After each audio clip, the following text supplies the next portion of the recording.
शिव पुराण श्री रुद्र संहिता चतुर्थ खंड में टोटल 20 अध्याय हैं। पहला अध्याय शिव पार्वती विहार। जिनका मन वंदना करने से प्रसन्न होता है, जो प्रेम प्रिय हैं और जो प्रेम प्रदान करने वाले हैं, जो पूर्णानंद हैं और अपने भक्तों की इच्छाओं को सदा पूरा करने वाले हैं, जो ऐश्वर्य संपन्न और कल्याणकारी हैं, जो साक्षात सत्य के स्वामी हैं, सत्य प्रिय और सत्य के प्रदाता हैं, ब्रह्मा और विष्णु जिनकी सदा स्तुति करते हैं, जो अपनी इच्छा के अनुरूप शरीर को धारण करते हैं, उन परम आदर में भगवान शिव की मैं चरण वंदना करता हूँ। मुनिश्रेष्ठ नारद जी ने ब्रह्मा जी से पूछा, है ब्राह्मण, आप समस्त देवताओं और प्राणियों का मंगल करने वाले हैं। हे भगवान, आप मुझ पर कृपा करके यह बताइए कि देवाधिदेव करुणा निधान भगवान शिव तो अत्यंत शक्तिशाली और समर्थ हैं। फिर भी जिस अभीष्ट फल की सिद्धि के लिए उन्होंने गिरिजानंदिनी पार्वती से विवाह रचाया था, क्या वह पूर्ण हुआ? उन्हें पुत्र की प्राप्ति कब और कैसे हुई? तारकासुर का वध किस प्रकार हुआ? प्रभु, कृपया कर मेरी इन जिज्ञासाओं की शांति हेतु मुझे इनके बारे में विस्तृत रूप में बताइए।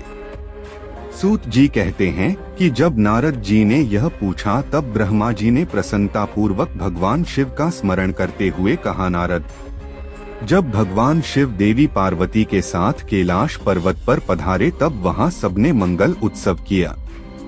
सभी खुशी में मगन होकर नृत्य कर रहे थे। तब भगवान शिव ने सभी को उत्तम भोजन कराया।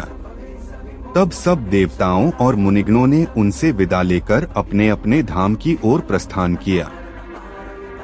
सब देवताओं के कैलाश पर्वत से चले जाने के पश्चात भगवान शिव अपनी प्रिया पार्वती को साथ लेकर अत्यंत मनोहर, दिव्य और निर्जन स्थान पर चले गए और वहीं सहस्रों वर्षों तक पार्वती जी के साथ विहार करते रहे। इस प्रकार भगवान शिव ने इतने अधिक समय को क्षण भर के समान व्यतीत कर दिया।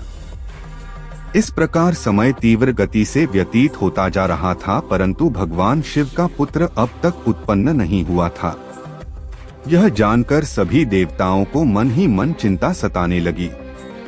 तब देवराज इंद्र ने एक सभा करने का विचार किया और उन्होंने सभी देवताओं को सुमेरु पर्वत पर आमंत्रित किया।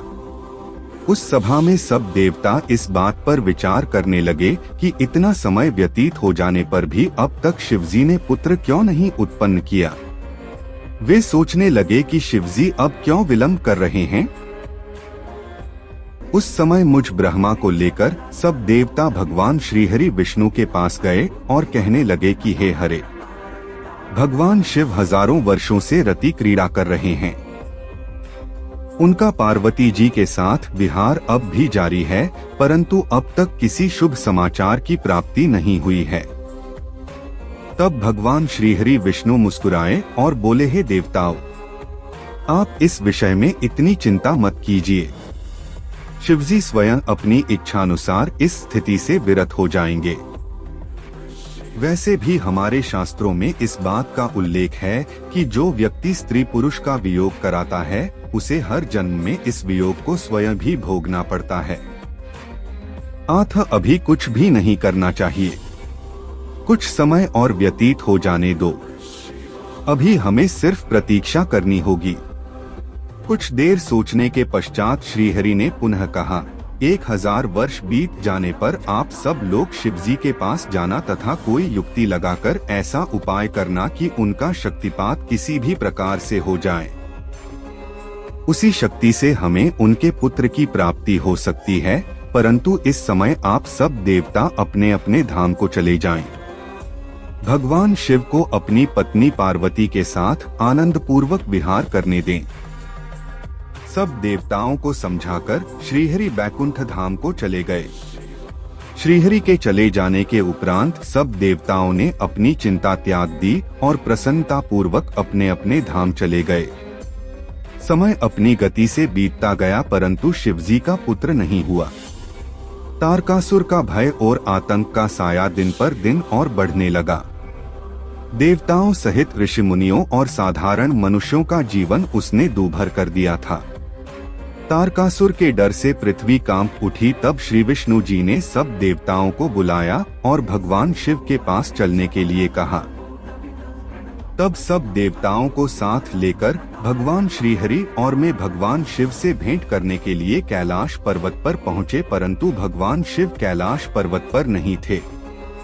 उनके गणों से जब हमने महादेव जी के विषय में पूछा तो उन्होंने बताया कि भगवान शिव माता पार्वती के पास उनके मंदिर में गए हैं।